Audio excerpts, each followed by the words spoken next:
सर्वांना मैत्रीपूर्ण जय. अतिशय आनंदाची खरं म्हटलं तर ही वेळ आहे की इतक्या छानपणे माझे मित्र तेज दर्शनजी यांनी अतिशय चांगल्या प्रकारे तुम्हाला पहिला सेशन समजावून सांगितलेलं आहे आणि त्यांनी ज्या प्रकारे मेडिटेशन लीड केलं, ज्या प्रमाणे विषयाबद्दलची माहिती सांगितली ती खूपच परिणामकारक होती. आणि आपण याचा सर्वजण लाभ घेत आहोत की प्रत्येकाला शांत वाटत असेल ना आता ह्या क्षणी. काम अँड क्वाईट ही जी स्टेट ऑफ माइंड आहे, जी मनस्थिती आहे, ही अत्यंत महत्त्वाची आहे आणि बौद्ध धर्मामध्ये याला अत्यंत महत्त्व दिलं गेलेलं आहे. त्यामुळे मी आपल्या सर्वांच्या वतीने पुन्हा आपण सर्वजण त्यांचं टाळ्या वाजवून स्वागत करूया. तर मित्रांनो, आज आपण इथे हा जो सेशन घेत आहोत किंवा ज्याला ध्यान म्हणतो आपण, तर ध्यानाचे काही विशिष्ट पैलू आहेत ते मी आज आपल्यासमोर सांगण्याचा प्रयत्न करतो. तर याच्यामध्ये आपण हायर कॉन्शियसनेस पाहतोय. आपण हा शब्दप्रयोग ऐकलेला आहे की मनाची उच्च अशी अवस्था म्हणजे ध्यान आहे. तर हा एक ध्यानाचा एक पैलू आहे आणि त्याविषयी आपण पुढचे काही मिनिटे मी आपल्याला ह्याच्या एक भाग आपल्याला मी समजून सांगण्याचा प्रयत्न करतोय. त्याचबरोबर त्याच्यानंतर आपण आनापानसती हे जे ध्यान आहे, श्वासोश्वासावरचं बौद्ध धर्मातलं अत्यंत बेसिक किंवा मूलभूत असं ध्यान आहे, त्याचा देखील आपण इथे सराव करून घेणार आहोत. तर बौद्ध धर्म हा फक्त ज्याला आपण क्रिया कर्म म्हणतो अशातला भाग नाहीये किंवा फक्त एक विशिष्ट चाली परंपरा आहे, फक्त तेवढाच भाग नाहीये. तर त्याच्याही पुढे जाऊन जर बौद्ध धर्म काय करत असेल तर बौद्ध धर्मामध्ये एक महत्वाची गोष्ट आहे की माणसाचं बदल घडणं, व्यक्तिमत्वामध्ये पूर्णपणे बदल घडणं म्हणजे बौद्ध धर्म आहे. मग ह्याचा अर्थ काय होतो की ह्याचा अर्थ हा होतो की आपली जी मनस्थिती आहे ही उच्च पातळीवर नेऊन ठेवणं आणि एक विधायक मनुष्य बनणं हा बौद्ध धर्माचा उद्दिष्ट आहे. त्याला आपण अगदी दुसऱ्या शब्दामध्ये सांगता येईल की माणसातली जी अत्युच्च अशी क्षमता आहे त्या क्षमतेचा पुरेपूर वापर करणं आणि त्या वापर करून आपण बुद्धत्व प्राप्त करणं, ज्याला आपण एनलायटनमेंट म्हणतो. तर हा आपला उद्देश आहे आपल्या बौद्ध धर्मामधला. आणि म्हणूनसाठी ही एक जीवन पद्धती आहे. बौद्ध धर्म ही एक जीवन पद्धती आहे आणि त्याच्यामध्ये क्रिएटिव्हिटी आहे. क्रिएटिव्हिटीमध्ये आपण पाहतो की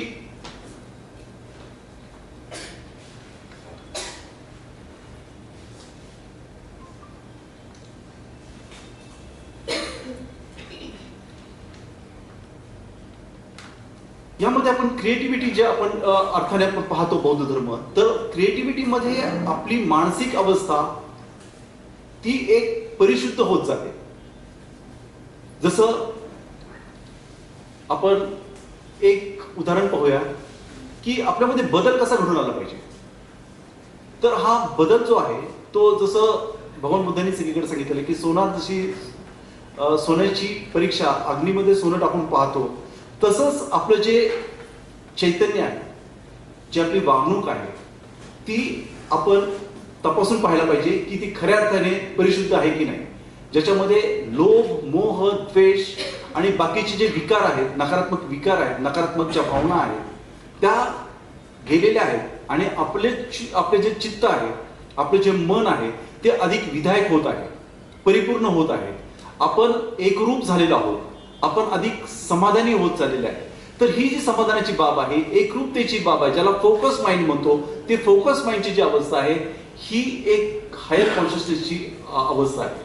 म्हणजे थोडक्यात असं सांगायचं झालं तर या बौद्ध धर्मामध्ये जे नकारात्मक जे भाव आहेत, नकारात्मक ज्या गोष्टी आहेत, नकारात्मक जी वागणूक आहे, नकारात्मक जे विचार आहेत, नकारात्मक ज्या भावना आहेत, यापासून आपली एक बदल घडतो, एक परिवर्तन होतं. आणि हे परिवर्तन म्हणजे ज्याच्यामध्ये पूर्णपणे आपण मैत्रीने वागतो, पूर्णपणे आपण ओतप्रोत आनंदाने भरलेला असतो.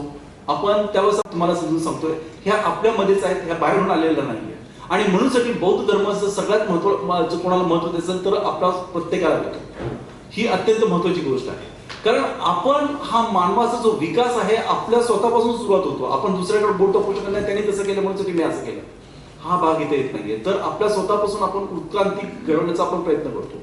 आपण उत्क्रांती हा जर शब्दप्रयोग पाहिला तर आजपर्यंत आपण मानवाची उत्क्रांती पाहिले गेले कित्येक वर्ष, हजारो वर्ष आपण उत्क्रांत होत आलेले, बरोबर आहे. आणि मग डार्विनचा सिद्धांत आपल्या सर्वांना माहिती आहे की आपण शास्त्र शिकलेलो आहोत 4वी-5वीलाच. तर आता अशी काय उत्क्रांतीची अशा अवस्था राहिलेली नाही की बाबा जो आपण माकडापासून उत्क्रांती झालेली आपण सर्वांनी पाहिलेले आहे. आणि मग आता काय अशी अवस्था नाही की बाबा पुन्हा आपल्याला एक पूच येईल पाठीमागे शेपटी येईल, असं काय अवस्था राहिली नाही. त्यामुळे मनुष्य म्हणूनसाठी आपली पूर्णपणे उत्क्रांती झालेली आहे. परंतु त्याच्याही पुढे जी महत्वाची गोष्ट आहे की बाकीची पुढची ज्याला आपण उत्क्रांती म्हणतो किंवा हायर लेवल ऑफ कॉन्शियसनेस म्हणतो, त्यासाठी आपल्या प्रत्येकाला प्रयत्न करायचा आहे. आणि हा प्रयत्न आपण स्वतःच करू शकतो. आणि यासाठी आपल्याला जे दालन ओपन करून दिलेलं आहे ते बाबासाहेबांनी करून दिलेलं आहे. त्याचबरोबर माझे जे गुरुजी आहेत वेनरेबल संघरक्षिता यांनी करून दिलेलं आहे. म्हणूनसाठी ही एक स्टेप बाय स्टेप गोष्ट करण्याची बाब आहे.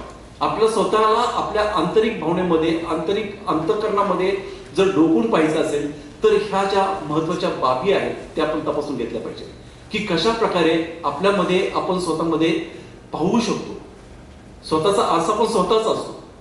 आणि या पद्धतीने ज्यावेळेस आपण स्वतःकडे पाहण्याचा प्रयत्न करतो त्यावेळेस आपल्यामध्ये लक्षात येते की नाही, या नकारात्मक गोष्टी माझ्याकडे आहेत, पण एवढीच गोष्टी ते थांबत नाहीये. त्याला अनालिटिकल माइंड म्हणतो आपण.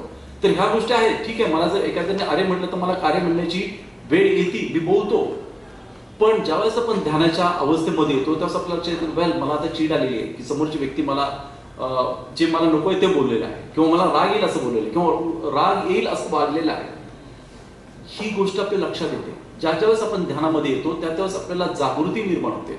आणि ह्या जागृतीमधून आपल्याला नकारात्मक ज्या ज्या अशा भावना आहेत, नकारात्मक जे जे विचार आहेत, त्यापासून आपल्याला लक्षात येते की नाही, ही गोष्ट माझ्यामध्ये घडतीये आणि मला याच्यामध्ये बदल आणायचा आहे. ज्यावेळेस तुमची ही जागृती निर्माण होते त्यावेळेस तुमच्यामध्ये एक छोटासा शिफ्ट होतो माइंडमध्ये. आणि हा shift of mind is very important. ज्यावेळेस आपण म्हणतो की वेल आता मला कुठंतरी ही नकारात्मकता जाणवायला लागली, त्यावेळेस त्याच्यावर उत्तर देखील असतं की काय करायचं. तर त्या सगळ्या ज्या गोष्टी आहेत ती करण्याची जी गोष्ट आहे ती म्हणजे आपल्या बौद्ध धर्मामध्ये सांगितलेली आहे. आणि म्हणूनसाठी बंतेंनी जर आपण बंतेंचं पूर्ण जीवन कार्य खूप चांगल्या प्रकारे तेज दर्शनाने समजावून सांगितलेलं आहे. तर त्याच्यामध्ये त्यांनी स्वतः आचरण केलेलं आहे बौद्ध धर्म, त्यावेळेस आपल्याला दिले. बाबासाहेबांनी स्वतः बौद्ध धर्माचं आचरण केलेलं आहे. त्यासाठी आपल्याला माहिती आहे 32 पेक्षा 40 वर्षांपेक्षा जास्त कालावधीमध्ये त्यांनी अध्ययन केलेलं आहे. वेगवेगळ्या धर्मांचं आचरण करून आपल्याला बौद्ध धर्म दिलेला आहे. आणि म्हणूनसाठी ज्यावेळेस अध्ययन करून सगळ्या गोष्टींचा सारासार विचार करून ते पारखून मगच आपल्याला बौद्ध धर्म दिलेला आहे. म्हणूनसाठी ह्या दोन्ही महामानवांचं मी शतशः आभार मानतो. कारण आपल्या लक्षात आलं असेल की ज्यावेळेस आपण बाह्य जगतामध्ये राहतो त्यावेळेस नकारात्मक ज्या गोष्टी आहेत त्याचा आपल्यावर खूप अधिक प्रमाणे मारा होत असतो. आणि ही नकारात्मकता जर घालवायची असेल तर आपल्याला स्वयंबळ दिलेलं आहे, ते या दोन मानवांनी दिलेले आहे. जे भगवान बुद्धांची जी शिकवण आहे ते आपल्यापर्यंत आणण्याचं काम या दोन महामानवांनी केलेलं आहे. आणि म्हणूनसाठी आपलं पहिलं कर्तव्य होतं की आपल्याला या क्षणापासून आपल्यामध्ये बदल घडून आणायचा आहे. आणि जर बदल घडून आणायचा आहे तर ही जी आपली द्विधा मनस्थिती आहे, जी अस्वस्थता आहे, जी चिंता आहे, भय आहे, हे आपल्यामध्ये कमी जास्त प्रमाणामध्ये आपल्या सर्वांमध्ये आहे. आणि हेच आपल्याला याची जाणीव ठेवून आपल्याला पुढचं मार्गक्रमण करायचं आहे. पण होतं काय की आपण ज्यावेळेस व्यवहारामध्ये वागत असतो, आपण व्यवहारामध्ये कोणतं काम करत असतो, कृती करत असतो, त्यावेळेस एक गोष्ट होती की आपण ऑटो पायलट मोडवर असतो. म्हणजे विचार न करता आपण प्रतिक्रिया व्यक्त करतो. तर प्रतिक्रिया व्यक्त न करता आपल्याला तिथं अंडरस्टँड करायचं आहे की वेल यावेळेस माझ्या मनामध्ये काय चाललंय, माझे विचार कसे आहेत. ज्यावेळेस हे आपण लक्षात घेतो, अंडरस्टँडिंग करतो, त्यावेळेस आपण जागृतीच्या पातळीकडे आपली सुरुवात झाली असते. ही जागृती महत्वाची. मी हा शब्द आता वारंवार करणार आहे आणि माझ्या शेवटच्या क्षणापर्यंत हा भाषणाच्या शेवटपर्यंत मी हा शब्दप्रयोग करणार आहे. कारण त्यासाठीच आपण तिथे जमलेलो आहोत, ही जागृती निर्माण करण्यासाठी तिथे जमलेलो आहोत. आणि जागृती म्हणजे आपल्यामधले जी विधायक ज्या गोष्टी आहेत त्याच्याकडे जाणं. ज्या नकारात्मक भाव आहेत, नकारात्मक ज्या गोष्टी आहेत त्या आपण कमी कमी करणं आणि जी विधायकता आहे ती आपल्याला ते वाढवणं म्हणजे जागृती आहे. आणि मग आपण हे करत असताना आपण ऑटो पायलट मोडवर जर आपण रिॲक्शन देत असेल कोणत्या गोष्टीला तर इथून पुढे रिॲक्शन न देता आपल्याला काय करायचं आहे, अवेअर राहायचंय, जागृत राहायचं आहे. म्हणजेच आपल्याला प्रतिसाद द्यायचा आहे, समजून उमजून त्या परिस्थितीमध्ये आपल्याला वागायचं आहे. समजून उमजून आपल्याला कृती करायची आहे आणि ही करण्यासाठी आपल्याला जागृती आपल्याला उपयोगात आणता येते. आपल्याला आपण पाहिलं की दोन प्रकारच्या जागृती आहेत. एक लोअर प्रकारे किंवा खालच्या प्रकारे आणि दुसरी उच्च प्रकारची जागृती.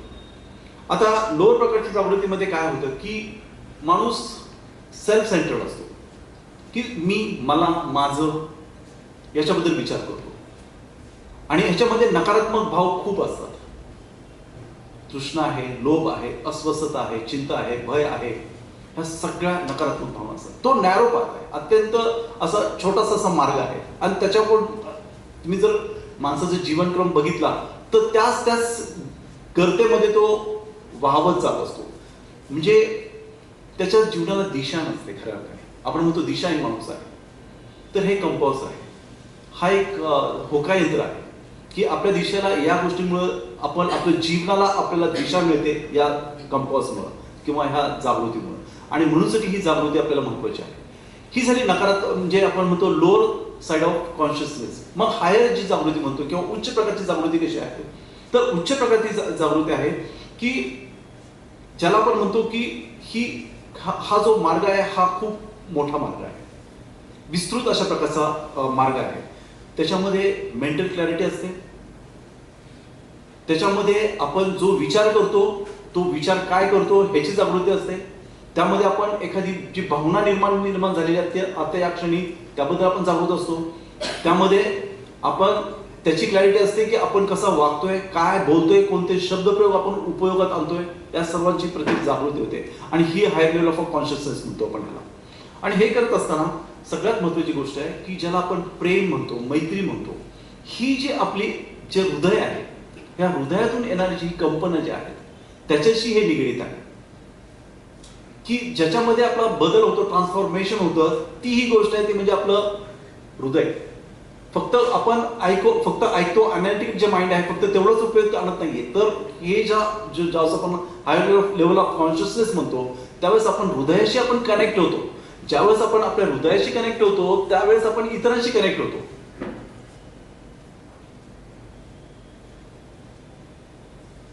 आणि इथं ही महत्वाची गोष्ट आहे की आपल्याला इतरांशी जेव्हा आपण कनेक्ट होतो त्यावेळेस काय होतं, आपला जो दृष्टिकोन आहे तो विशाल व्हायला सुरुवात होतो. म्हणूनसाठी मैत्री भावनाचं जे ध्यान आहे ते यासाठी महत्वाचं आहे की आपण स्वतःबद्दल तर जागृत होतो, पण त्याबरोबर आपण ज्या आपल्या समोरचे लोक आहेत किंवा पूर्ण जगामधले जे लोक आहेत त्यांच्याशी आपण कनेक्ट होतो, त्यांच्याबद्दल आपण जागृत राहतो, त्यांच्याबद्दल त्यांचं दुःखाला आपण आपलं दुःख मानतो. मग खऱ्या अर्थाने कंपॅशन निर्माण होते. म्हणजे करुणा हा जो भाव आहे, भगवान बुद्धांकडे आपण तुम्ही पाहिलं, तुम्ही आता इतकं छान आपण हे पेंटिंग्स बघतोय किंवा हे जे इतकं छानपणे जे आपल्याला ड्रॉइंग्स दिसतात, पेंटिंग्स दिसतात, तर हे ज्यावेळेस पाहतो त्यावेळेस आपल्याला बरं वाटतं. बरोबर आहे, एक ऊर्जा निर्माण होते, आपल्याला एक शांत वाटतं. हे वाटतं सर्वांना, किती जणांना असं वाटतं? बरोबर आहे. तर ही एक मनाची एक विधायक अवस्था आहे आणि ही अवस्था आपल्याला अशी सतत कॉन्स्टंटली आपल्याला जोपासायची. आणि हे जर जोपासायचे असेल तर आपल्याला सगळ्यात महत्वाचं म्हणजे जाणीवेसाठी ज्या गोष्टी करायच्या आहेत आपल्याला वाढवण्याचे ते आपल्याला सगळ्या करायला पाहिजे. आणि ते सगळ्यात महत्वाचं म्हणजे आपण स्वतः ध्यान केलं पाहिजे. ध्यान हा आपल्याला डायरेक्टली आपल्या मनावर परिणाम होतो अशी गोष्ट आहे, त्याशी निगडीत आहे. आपण ज्या पेंटिंग्स पाहतोय, ड्रॉइंग्स बघतोय, आपण बुद्धांचा कधी फेस बघितला का? तसा फेस तुम्हाला जगामध्ये कुठेही दिसणार नाही. कारण त्याच्यामध्ये जी करुणा आहे, जी मुदिता आहे, जी ज्याला लव्हिंग काइंडनेस म्हणतो, ते बुद्धांच्या चेहऱ्यामध्ये त्यांना पाहता लगेच जाणून येतं. तर ही जी भावना ही खूप महत्वाची आहे. ज्यावेळेस आपण बुद्ध म्हणतो त्यावेळेस आपल्याला झटकन लक्षात येतं की शांत मूर्ती आहे, मूर्तिमंत बैठक आहे त्याची, आणि पूर्णपणे शांतीचा जो अनुभव आहे तो त्यांच्या चेहऱ्यामध्ये स्पष्टपणे पाहायला मिळतो. तर ही जी शांती आहे, ही जी क्लॅरिटी ऑफ माइंड आहे, ही म्हणजेच हायर लेवल ऑफ कॉन्शियसनेस. आणि हेच आपण साध्य करत असतो ज्या दिवस आपण ध्यान करत असतो.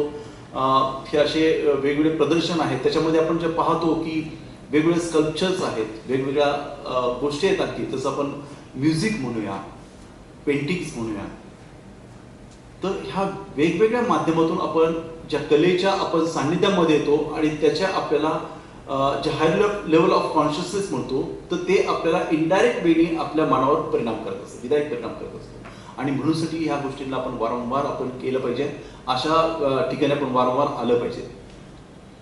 आपण पुढे जातो की याचबरोबर ज्यावेळेस आपण म्हणतो की हायर लेवल ऑफ कॉन्शियसनेस होती, त्यावेळेस एक महत्वाची घटना घडते की आपल्या जीवनामध्ये आपला एक दृष्टिकोन देखील तयार होतो. म्हणजे जशी समोरची व्यक्ती आहे, जशी वस्तू आहे, जी कोणतीही वस्तू असेल, तर त्याला आपण जसं आहे तसं पाहणं, स्पष्टपणे पाहणं, ही आपल्यामध्ये एक दृष्टी निर्माण होते. आणि त्याला खूप महत्वाची गोष्ट, त्याला खूप महत्व दिलेलं आहे बौद्ध धर्मामध्ये. त्याला इंग्लिशमध्ये इन्साइट म्हणतो आणि दुसऱ्या शब्दामध्ये त्याला विस्डम देखील म्हणतो. आपण समोरच्याला ज्यावेळेस पाहतो, समोरची व्यक्ती, त्याला आपण लेबल लावण्याचा प्रयत्न करतो. पहा, आपल्या जीवनामध्ये विचार करा थोडंसं की असं होतं की नाही. समोरची व्यक्ती म्हणजे XYZ असे आपण वेगळे त्याला लेबल लावण्याचा प्रयत्न करतो, कारण आपण आपल्या चष्म्यामधून पाहण्याचा प्रयत्न करतो. वस्तू जशी आहे, समोरची व्यक्ती जशी आहे त्याची आपण पाहत नाहीये. आणि ही जी दृष्टी आहे ती ध्यानाच्या माध्यमातून निर्माण होते. त्याला विस्डम म्हटलं जाते, इनर इन्साइट म्हणतो आपण. हे कधी निर्माण होतं? ज्यावेळेस आपण पूर्वग्रहदूषिततेने कोणत्या गोष्टीला पाहत नाहीये. ती व्यक्ती असेल, ती कदाचित जागा असेल, एखादी गोष्ट असेल, जे काही असेल, तर ते जसं आहे तसं पाहायला शिकणं म्हणजेच आपण हायर लेवल ऑफ कॉन्शियसनेस मध्ये आपण पदार्पण करत असतो. आणि मग ह्या सगळ्यांना महत्वाची गोष्ट आहे की त्याला ह्या सगळ्या गोष्टींपासून आपल्याला स्वातंत्र्य मिळतं. आपल्याला स्वातंत्र्य आपल्याला वेगवेगळ्या गोष्टींना पाहता येतं. स्वातंत्र्य सगळ्यात महत्वाचे आपण इथं लक्षात घेतो की कोणत्याही प्रकारची गुलामी न करणं म्हणजे एक स्वातंत्र्य आहे. मग ते शारीरिक असेल, मानसिक असेल, चैतसिक असेल. आणि हे ज्यावेळेस आपल्याला लक्षात येते की नाही, मी पूर्णपणे स्वातंत्र्य धरले आहे. ज्या नकारात्मक भावना आहेत, नकारात्मक विचार आहेत, नकारात्मक ऍक्शन्स आहेत, त्या सर्वांची जी गुलामी मी पत्करलेली आहे, तिथून मी पूर्णपणे मुक्त झालेलो आहे. आणि बौद्ध धर्मामध्ये अशा अनेक उदाहरणं आहेत की ज्याच्या म्हणजे बोधिसत्व, आता आपल्या सर्वांना माहिती आहे की बोधिसत्व मंजुश्री, तर त्यांच्या हातामध्ये एक तलवार आहे आणि त्याच्या बरोबर अशा त्याच्यावर एक मुलायम असं एक कापड आहे. तर ते जर तलवारीचं पातीचं जर आपण जर धार पाहिली तर इतकं ते चकचकणारं असतं किंवा इतकं शार्प असतं की ते कापड त्याच्यावर पडल्या पडल्या लगेच त्याचे दुभंगलं जातं, ते लगेच कट होतं. तसे आपल्या बुद्धीशी तेज निर्माण होतं की तसं आपली जी वागणूक आहे इतकी धारदार होते की जेणेकरून प्रत्येक क्षणी मी जागृत आहे की नाही आपण स्वतः पाहू शकतो. ज्यावेळेस आपल्यामध्ये करुणा, मैत्री, उपेक्षा आणि विस्डम ह्या गोष्टी ज्यावेळेस आपण त्याच्या सान्निध्यात येतो, त्यावेळेस हे जे नकारात्मक भाव इतक्या सहजपणे कट होतात आपल्या जीवनामधून. आणि म्हणूनसाठी ही जी नकारात्मकता जर आपण घालवण्याचा प्रयत्न करतो, त्यासाठी सगळ्यात महत्वाचं आहे आपल्याला दररोज ध्यान करणं. ज्यावेळेस आपण दररोज ध्यान करतो त्यावेळेस मी जे तुम्हाला सांगतोय ते तुमच्या लक्षात येईल की ते किती महत्वपूर्ण आहे. जे आपल्याला भंते संरक्षित त्यांनी सांगितलेलं आहे, उर्गे संरक्षित त्यांनी सांगितलेलं आहे, बाबासाहेबांनी सांगितलेलं आहे की ही शिकवण आहे बुद्धांची. पण शिकवण त्याच वेळेस उपयोगात येते ज्यावेळेस आपण त्याचा आचरण करतो. ते फक्त कुठेतरी पुस्तकात ठेवायचं नाही किंवा आपल्याला कोणतं लेबल लावून घ्यायचं नाही. सगळ्यात महत्वाची गोष्ट आहे आचरणशील असलं पाहिजे. मग ह्याचा पाथ ऑफ हायर कॉन्शियसनेस काय आहे, हा मार्ग कोणता आहे? तर हा मार्ग अतिशय साधा परंतु खूप खूप परिणामकारक आहे, प्रभावी आहे. आणि हे करण्यासाठी आपल्याला जाणीवेच्या पातळीसाठी आपल्याला प्रेरणा मिळणं गरजेचं आहे. मी आता बोलतोय, तुम्हाला प्रेरणा मिळते, बरोबर आहे? ही प्रेरणा आपल्याला सतत टिकवता आली पाहिजे. मग यासाठी आपल्याला जे आपले धम्मवर्ग होतात बौद्ध धर्मामध्ये, आपले जो क्लासेस असतात त्या क्लासेसला आपल्याला आलं पाहिजे. जिथे कुठे तुम्ही राहत असाल विहार, त्या ठिकाणी आपण जाऊ शकतो. त्या ठिकाणी आपण धम्माचरण करू शकतो, धम्म समजावून घेऊ शकतो. एखादी छोटी शिकवण असेल ते आपण समजावून घेतली पाहिजे आणि त्याचं आचरण देखील केलं पाहिजे. म्हणून प्रेरणा महत्वाची आहे. त्याचबरोबर आपलं जे हृदय आहे ते अतिशय ज्याला म्हणतो की चांगल्या भावनेने भरलं पाहिजे. त्यासाठी आपण सतत प्रेरित झालं पाहिजे. त्यासाठी आपल्याला मशागत केली पाहिजे आपली स्वतःची प्रत्येक वेळेस. असं नाही की आज आपण ध्यान केलं, आपण त्या अवस्थेमध्ये आलो आणि मग नंतर विसरून गेलो, असं करायचं नाही. तर ही जी कंटिन्युटी जे म्हणतो आपण, कन्सिस्टन्सी जे म्हणतो, ती अत्यंत महत्वाची आहे. ज्यावेळेस आपण सतत ती गोष्ट करतो त्यावेळेस आपल्याला ती हॅबिट बनते. आपण अगोदर ऐकलं की हॅबिट हा शब्दप्रयोग ऐकलेला आहे. आपली सवय जे सवय कशा बनतात आपल्या, तीच गोष्ट आपण पुन्हा करतो, बरोबर आहे. एक विशिष्ट पद्धतीने जर आपण चहा पित असतो तर विशिष्ट पद्धतीने आपण चहा घेत असतो. तुम्ही कधी पण ऑब्झर्व करा, बरोबर आहे. कारण ही आपल्याला सवय लागलेली असेल तर ती सवय आपल्याला चांगली किंवा वाईट हे आपण ठरवायचं. पण मी तर या गोष्टीचा उहापोह करण्याचा प्रयत्न करतोय की चांगल्या सवयी करण्यासाठी आपल्याला विशिष्ट प्रयत्न करावे लागतात. मान्य आहे सर्वांना? हे सहज होत नाहीये. मला जर पहाटे 6 वाजता उठायचं तर मला त्यावेळेस मी सपोज गजर जरी लावला, मी बेल अलार्म लावला तर काय होतं, बेल वाजते सकाळी, मी रात्री विचार करतो की नाही मी उठणार सकाळी, पण मग आपण ज्यावेळेस बेल होते त्यावेळेस आपण अलार्म बंद करून लावतो, थोडे 5 मिनिटांनी बसतो. ते 5 मिनिटं 1 तास जरी झाला तरी आपण उठत नाही, कारण आपली सवय नसते.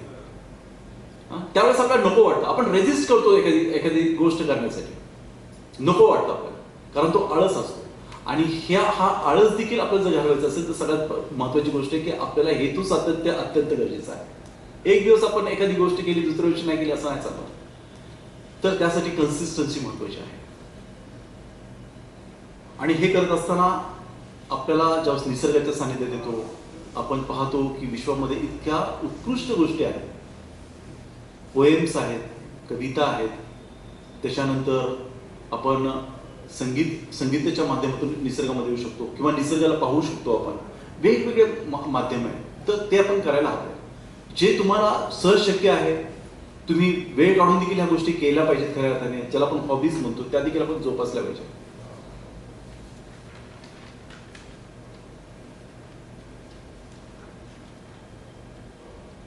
आपण ज्यावेळेस कला म्हणतो आपण, तर जर कला असेल तर आपल्याला कलेमुळे आपल्याला प्रेरणा मिळते. आपण पाहतो की ही विशिष्ट जे पेंटिंग्स आहेत त्यामुळे आपल्याला इन्स्पिरेशन मिळते, प्रेरणा मिळते. पण जर आपल्याला ध्यान नसेल तर ही जी प्रेरणा आहे ही कालांतराने काही वेळानंतर ती कमी होत जाते आणि मग परत आपल्याला शुष्कता निर्माण होते. तर हे न येण्यासाठी आपल्याला पुन्हा कन्सिस्टन्सी महत्वाची आहे. मग होतं की ध्यान करणं. आपण ध्यानाबद्दल मी खूप बोलतोय तुम्हाला असं वाटत, पण ध्यान करतो आणि मग ध्यान केल्यानंतर असं होतं की आपल्याला थोडंसं स्टॅबिलिटी वाटते, आपण कुठेतरी स्टेडी झाल्यासारखं वाटतं, आपल्याला स्थिर सावर झाल्यासारखं आपल्याला वाटतं. परंतु जर त्याच्यामध्ये जर कलेचा जर अंश नसेल आपल्या जीवनामध्ये तर काय होतं, तर ते मेकॅनिकल होतं आपलं जीवन. बघा, म्हणूनसाठी ब्युटी आणि मेडिटेशन ही एक साथ जाणारी गोष्ट आहे आणि हा पाथ आहे हायर कॉन्शियसनेससाठी. म्हणजे आपल्या मनाला ह्या दोन्ही गोष्टी किती महत्वाच्या आहेत ही इथं मी एम्फसिस करण्याचा प्रयत्न करतोय की का ही गोष्ट महत्वाची आहे. कारण हा मनुष्याचा धर्म आहे की त्याला आनंद मिळाला पाहिजे. मनुष्याचा धर्म आहे हा की त्याला शांती मिळाली पाहिजे, त्याला सुख मिळालं पाहिजे, ब्युटी असली पाहिजे.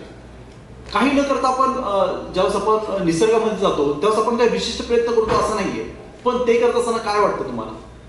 एक शांतता वाटते, आनंद मिळतो, समाधान वाटते. आपण गेल्यानंतर आपल्याला तो ताणतणाव नाहीसा होतो. हे कशाचे लक्षण आहे? कारण त्या निसर्गाचा आपल्या मनावर परिणाम झालेला आहे अप्रत्यक्षपणे. म्हणूनसाठी हे महत्वाचं आहे. मग याच्यामध्ये आपण पुढच्या भागाकडे येतो की ध्यान पण असलं पाहिजे, त्याचबरोबर कला देखील साथमध्ये असले पाहिजे. आणि ज्यावेळेस हे दोन्ही असेल त्यावेळेस आपण आपल्यातली उच्च जागृतीकडे आपण पुढे जात असतो. मग आपण पाहतो की ह्या जीवनामध्ये कला आणि ध्यान ह्याचा रोल काय ते आपण तपासून पाहूया. आपण पाहिलं की ज्यावेळेस आपण म्हणतो की आर्ट किंवा कला म्हणतो त्याच्यामध्ये काय होतं की एक सुमधुरता आपल्या जीवनामध्ये येते, एक लयबद्धता निर्माण होते. असं वाटतं तुम्हाला की नाही आपण त्याशी एकरूप होतो कुठेतरी. एखादे चित्र पाहिलं तर तुम्ही कोणत्या पेंटिंगकडे जा आणि थोडंसं पहा तर तुमच्या लक्षात येईल की ही एक अनुभवण्याची गोष्ट आहे. आपण ज्या दृष्टीने पाहतो तिथं कुठेतरी आपण एकरूप झालेलो आहोत. त्याचे जे स्पंदन आपण जाणवू शकतो. त्याची ती पूर्ण कृती तुम्हाला त्या पिक्चरमध्ये काय आहे तुम्हाला पूर्णपणे समजेल असंही नाहीये, पण एक सिंपल गोष्ट जर तुम्ही पाहण्याचा प्रयत्न, कोणतेही एक चित्र तुम्ही पहा, तुमच्या लक्षात येईल की आपण जिथं पाहतो त्यावेळेस आपल्याला एक आंतरिक एक वेगळी अनुभूती निर्माण होते. ते आपल्या हृदयाशी कनेक्ट होतं आणि हे कनेक्शन म्हणून महत्वाचं आहे.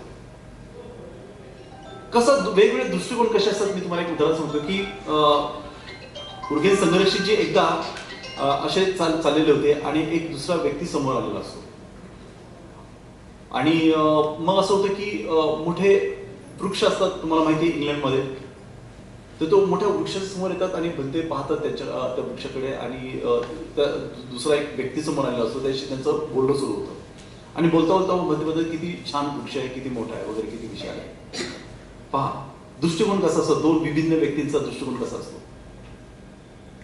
समोरची व्यक्ती त्वरित म्हटली की हो हे मोठा वृक्ष आहे, पण हा जर कट केला आपण तर त्याचं एवढं जळण्यासाठी लाकूड निर्माण होईल.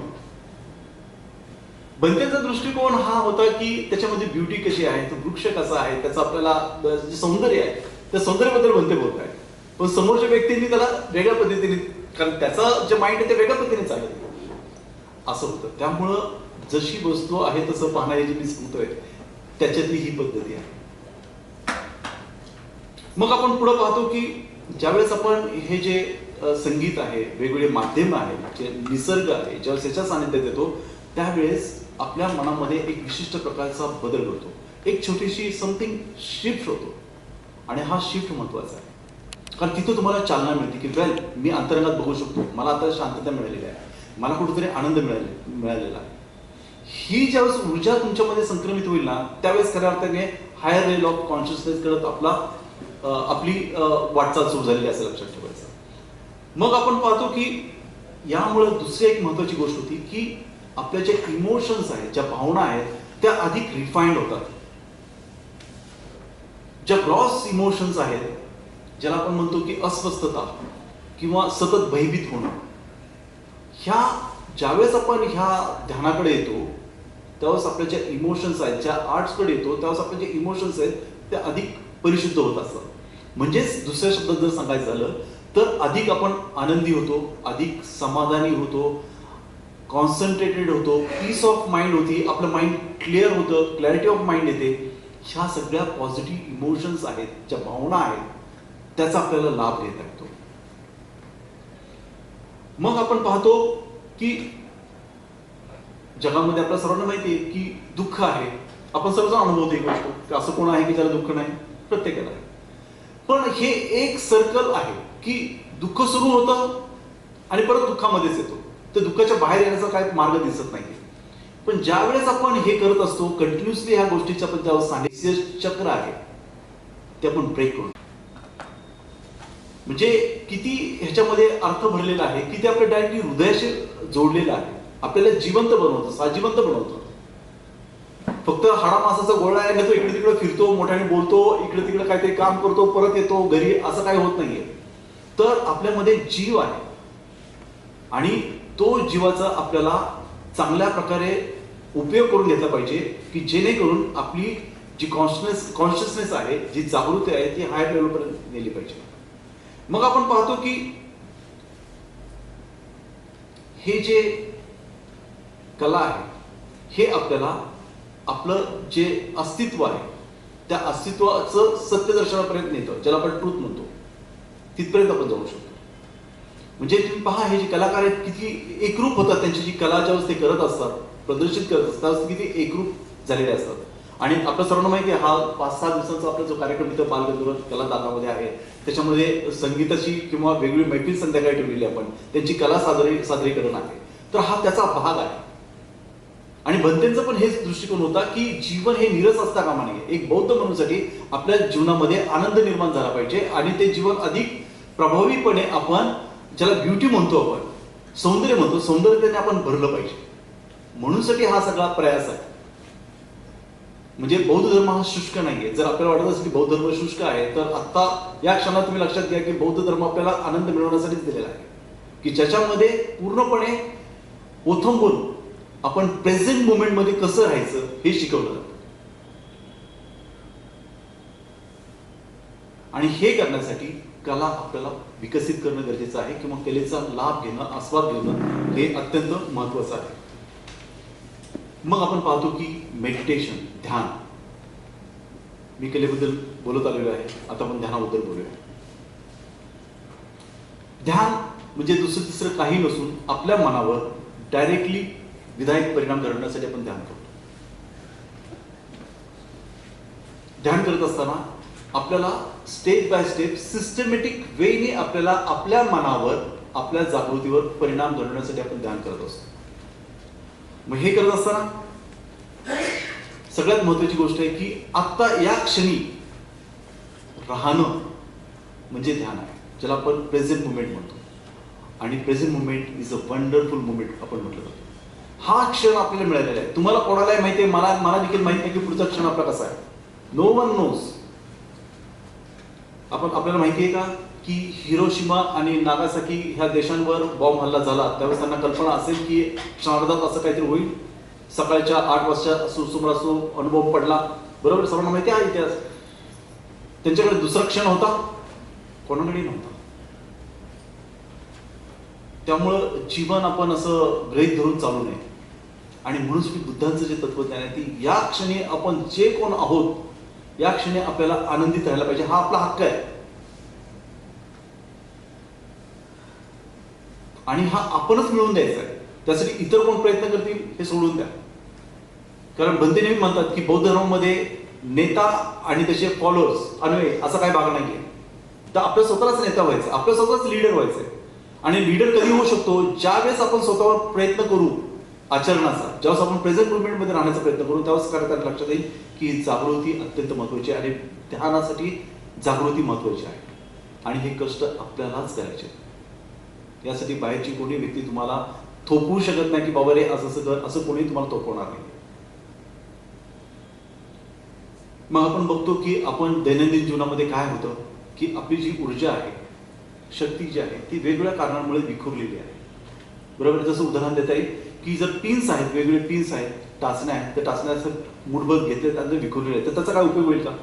नाही म्हणणार. पण एक टाचणी घेतली आणि विशिष्टपणे जर मला पाहिजे असेल की हे 4-5 माझे पेजेस आहेत, त्याला मला एकत्रितपणे ठेवायचे, तर मी त्याला व्यवस्थितपणे इथं टाचण तिथं लावू शकतो. तसं मी प्रॉपरली उपयोग करू शकतो.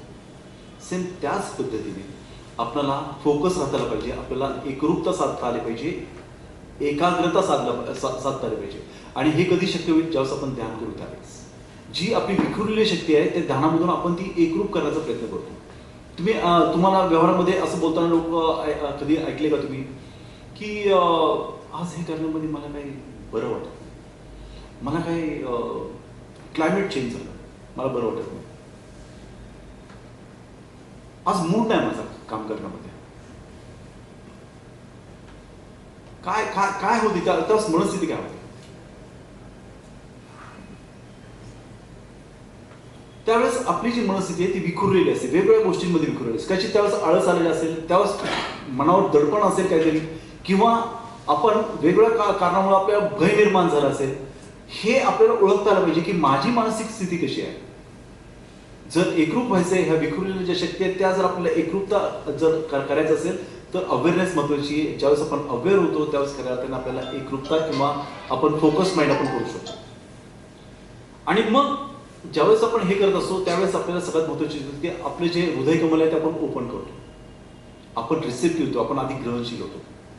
ज्यावेळेस आपण ग्रहणशील होतो त्यावेळेस चांगल्या ज्या गोष्टी आहेत त्या आपण लक्षात घ्यायचा प्रयत्न करत असतो, त्याचबरोबर त्याचं आचरण देखील करण्याचा प्रयत्न करत असतो. आणि हे ज्यावेळेस आपण करतो त्यावेळेस आपल्या लक्षात येतं की आपल्यातली जी ट्रूथ आहे किंवा ज्याला आपण म्हणतो की इन्साइट आहे, विजडम आहे, त्या विजडमच्या आपण संपर्कामध्ये येतो. म्हणजेच आपली बुद्धी आणि आपल्या भावना ह्याचा आपण पुरेपूर मिलाप करतो आणि खऱ्या अर्थाने आपण सत्याप्रती जाण्याचा आपण प्रयत्न करतो. आणि हे सत्य म्हणजे आपण ब्युटी प्लस ट्रूथ ह्या दोन्ही मार्गाने, म्हणजे आपण म्हणतो की ज्याला कला आणि मेडिटेशन ह्या दोन्ही हातात हात घालून जाणारी गोष्ट आहे. ज्यावेळेस एकरूप होतात त्यावेळेस खऱ्या अर्थाने आपली जी ऊर्जा आहे ती नियंत्रित होते, एकरूप होते आणि आपण मग पुढे वाटचाल करतो. आणि मग हे ज्यावेळेस दोन्ही एकत्र होते त्यावेळेस आपण उच्च मानसिक अवस्थेपर्यंत आपण पोहोचलेलो असतो. मग आपण पाहतो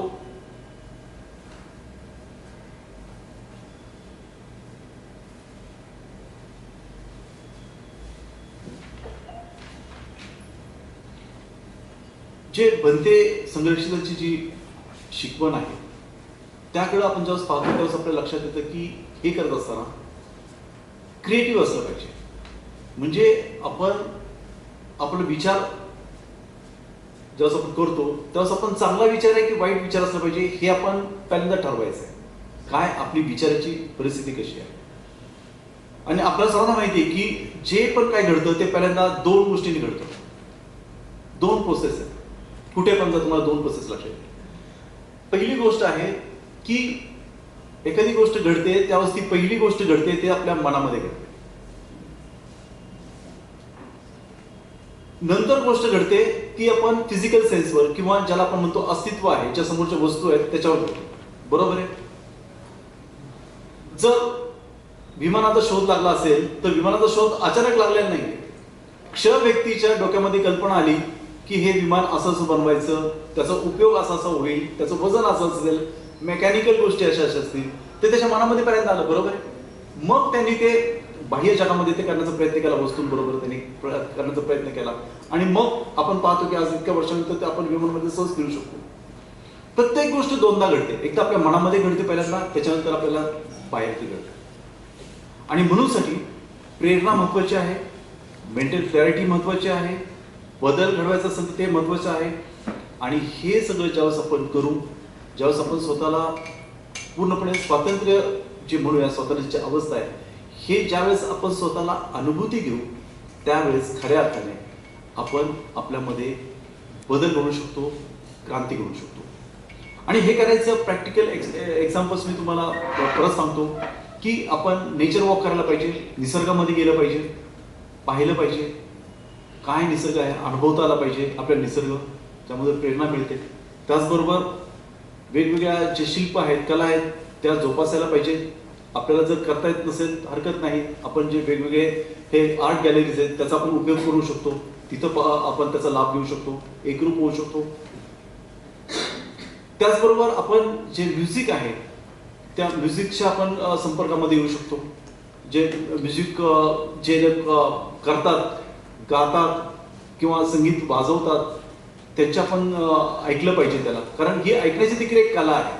ज्यावेळेस आपण चांगलं संगीत ऐकतो त्यावेळेस आपण स्वतःला विसरून जातो. बरोबर आहे. कारण आपण तिथे एकरूप होतो. आपली जी एनर्जी आहे, जी ऊर्जा आहे ती पूर्णपणे कॉन्सन्ट्रेट करते आपण तिथं आणि आपल्याला हायचं वाटतं, आनंद वाटतो. बरोबर आहे. तुम्हाला किती जणांना माहिती आहे मला माहिती आहे, पण मला मी माउथॉर्गनिस्ट आहे. मला माउथॉर्गन वाजवणं आवडतं आणि ज्यावेळेस मी वाजवतो त्यावेळेस मी पूर्णपणे त्यामध्ये तल्लीन होतो. माझा अनेक वर्षांचा अनुभव आहे. तर आपल्यामध्ये पण आर्टिस्ट असतील की ज्यांना काही ते इन्स्ट्रुमेंट वाजवत असतील, त्यामध्ये एक आनंद निर्माण होतो आणि ही हायर लेवल ऑफ कॉन्शियसनेस आहे. आणि सगळ्यात महत्त्वाचं म्हणजे ध्यान दररोज करणं. एक टाइम तुम्ही फिक्स करा की त्यावेळेस तुम्ही कमीत कमी 20 मिनिटं, 10 मिनिटं, 15 मिनिटं जसे तुम्हाला मिळेल त्यावेळेस रेग्युलर ज्यावेळेस आपण ध्यान करतो त्यावेळेस खऱ्या अर्थाने आपण हायर लेवल ऑफ ज्याला कॉन्शियसनेस म्हणतो तिथपर्यंत आपण जाऊ शकतो. तर मला असं वाटतं की खूप वेळ झालेला आहे. मी आनापानसती मला ध्यान घ्यायचं आहे, तर मी हा माझा जो टॉक आहे तो मी इथंच थांबवतो आणि पुढं आपण आनापानसती ध्यानाचे काही स्टेजेस आपण घेऊया. धन्यवाद. तर हे करत असताना पहिली स्टेज आहे, मी इथं बेल आहे, बेलचा आवाज येतोय का शेवटीपर्यंत? शेवटी आवाज येतो बेलचा. हा एक पायरी झाल्यानंतर बेल सुरुवातीला, एक पायरी झाल्यानंतर सुरुवातीला मी बेल वाजवेन, त्याच्यानंतर पायरी समजून सांगेल परत.